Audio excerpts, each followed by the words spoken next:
uma doutrina que tem a caridade como bússola, uma filosofia que propõe a lei de causa e efeito como explicação para os males humanos, uma ciência iluminada pela fé. Estamos falando do Espiritismo.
A vontade é a faculdade soberana da alma, a força espiritual por excelência, e pode mesmo dizer-se que é a essência da sua personalidade.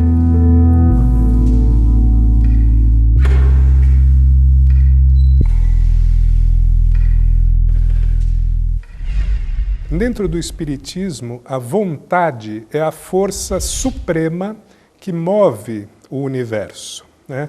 Desde a vontade de Deus, que cria todas as coisas, até a nossa vontade que mobiliza energias, mobiliza o fluido cósmico e nos faz progredir também.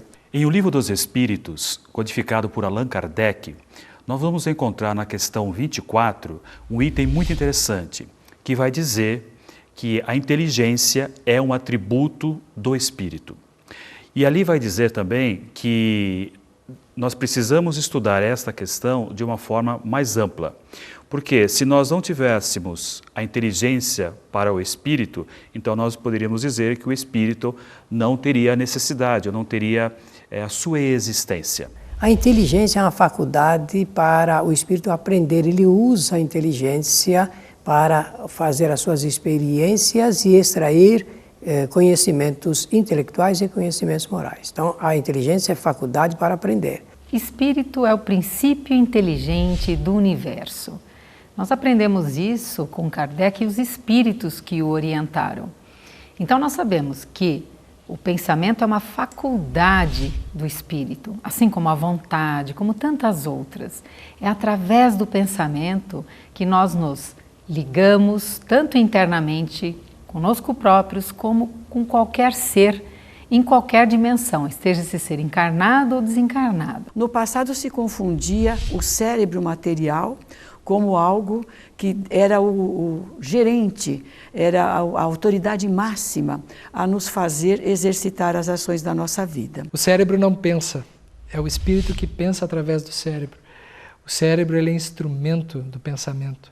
A sede do pensamento é o espírito, através do seu corpo mental, é que ele irá expressar a sua força viva maior que é o pensamento. O espírito, ele se exterioriza através de um potencial que nós vamos aos poucos configurando neste homem que reencarnado apresenta as sensações físicas, o sensório no qual ele está revestido, apresenta uma possibilidade emocional, traduzido seja na raiva, no sentimento da ansiedade, seja do medo, tristeza, alegria, manifesta através da sua cognição, a sua manifestação, portanto, da inteligência, e grudado a tudo isso está o pensamento, que é inerente ao espírito, que o caracteriza, que o distingue da matéria. O pensamento, ele soluciona as questões fundamentais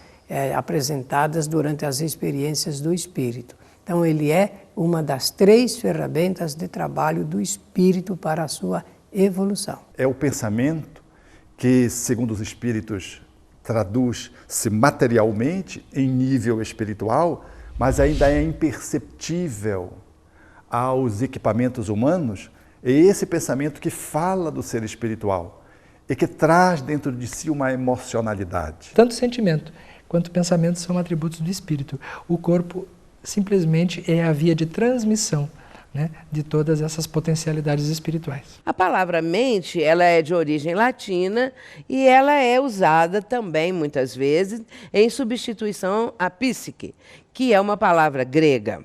Mas psiquiatras, psicólogos, muitas vezes usam uma e outra como sinônimos.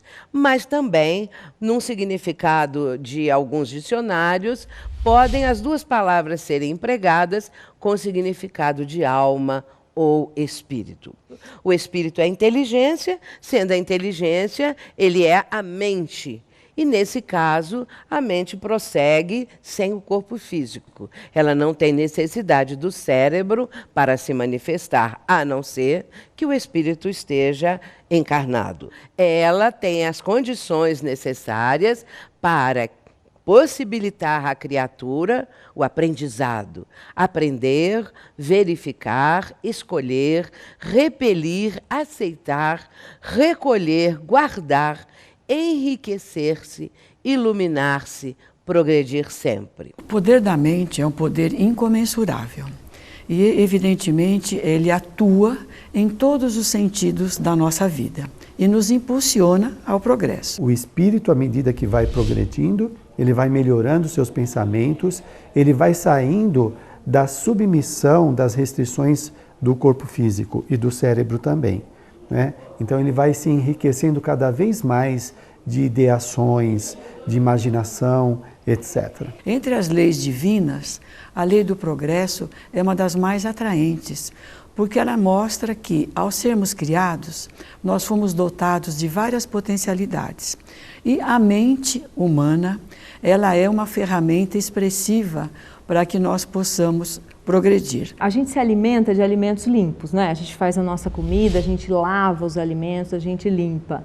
A nossa mente, ela também tem que ser higienizada diariamente através da nossa prece, através de boas leituras, através de bons filmes. Por quê? Porque a nossa mente, ela vai abrigando todos esses recursos e tudo que a gente vai vendo pelo mundo e o teor que nós vamos dar a ela é aquilo que vai direcionar a nossa vida, que vai dar à nossa vida as diretrizes. Então, não é bom nem ruim. Quem vai fazer isso somos nós, né? Claro que dentro do Espiritismo nós sabemos que quando nós estamos sintonizados com faixas vibratórias, com pensamentos não alinhados com o bem e com o amor, certamente nós teremos companhias espirituais nesse mesmo diapasão. O pensamento é a estrutura que transcende a dimensão corporal. O corpo é uma estrutura material como se fosse um computador. E o espírito é como se fosse aquele que agencia o computador, o programador. O pensamento, portanto, ele provém das entranhas do ser espiritual e que faz o seu movimento de expressão corpóreo guindado, seja a emoção, seja as manifestações sensoriais, seja a cognição e, na sua excelência mais sutil, através da intuição. Físicos, também os astrofísicos, eles consideram que o universo é um gigantesco mecanismo e ainda há uma corrente no campo da física que não aceita, não admite a presença de Deus, e muito menos a do Espírito. Portanto, essa ideia que o universo é um gigantesco mecanismo ainda prepondera. Só que há algo que eles não sabem explicar. O momento em que a matéria, destituída de inteligência, se tornou inteligente e aí surgiu o ser humano. Esse é o ponto diferente, é o ponto duvidoso, é o ponto que eles ainda não deram uma resposta a respeito. Infelizmente, hoje em dia, a ciência anda bem separada ainda da parte espiritual, da parte da mente, do espírito, e a gente acaba vendo no dia a dia que muitas pessoas com transtornos mentais acabam tendo tratamentos e tratamentos que não são muito efetivos, e muito provavelmente porque a gente está tratando matéria, a gente está tratando o cérebro e não tratando a mente, o indivíduo em si. Talvez a gente conseguindo fazer esse elo, essas duas coisas, os tratamentos comecem a ser muito mais efetivos. Existem estudos já hoje que comprovam, por exemplo, que em grupos separados de pessoas que passam por determinadas situações, se formam grupos de cidadãos voluntários para fazer orações em relação a essas pessoas. Então, um grupo, por exemplo, fica fazendo tratamento convencional, né, da medicina convencional. Um outro grupo, já além do tratamento convencional, ele também recebe essa força, né, da oração de um grupo de pessoas. E essas comparações já se comprovou que tem uma diferença. O grupo que recebe orações, ele tem uma chance maior de se restabelecer em sua saúde. A pessoa faz preces ou para pedir alguma coisa, para agradecer alguma coisa recebida, ou então para prestar a sua reverência, feita com fervor, digamos assim, espiritual, feita com ardor espiritual, feita com fé, com confiança, com convicção, nós podemos transformar essa alavanca até mesmo num determinado processo de cura para enfermidades. Quando nós fazemos uma prece, essa prece chega pela frequência de ondas mentais, ela vai chegar aos espíritos superiores. E quando nós vibramos ou fazemos preces em favor de alguém, esses espíritos eles vão observar as leis, por que essa pessoa está com aquela determinada doença, por exemplo, já que é uma questão de cura. Então, se a pessoa está doente, alguém faz uma prece em favor dessa pessoa e aí sim, chega ao mundo espiritual e os seres espirituais, os espíritos, eles vão avaliar por que aquela doença está naquele momento fazendo parte da vida daquela pessoa. Então, também temos aí a questão de que muitas vezes uma doença, ela é a cura do espírito no tempo.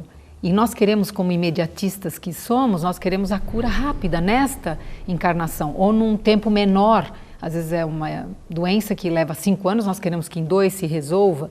Então, quando nós observamos que algumas pessoas fazem as preces de cura e as pessoas se curam, outras não. Então, nós temos todos esses meandros, todas essas possibilidades. Quando Jesus falou que a fé remove montanhas, ele estava dizendo, o seu poder mental, a sua fé, vai remover as montanhas da sua vida. O detalhe é, nós queremos acreditar nessa potencialidade interior. O pensamento é um instrumento pouco utilizado no benefício de si mesmo.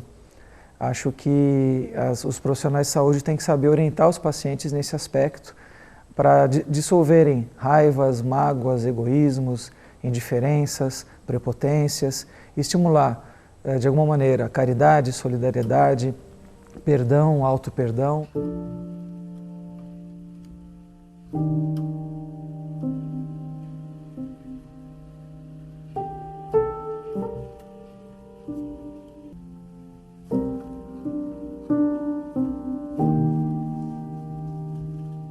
A vontade é sagrado atributo do Espírito, dádiva de Deus para que decidamos por nós quanto à direção do próprio destino.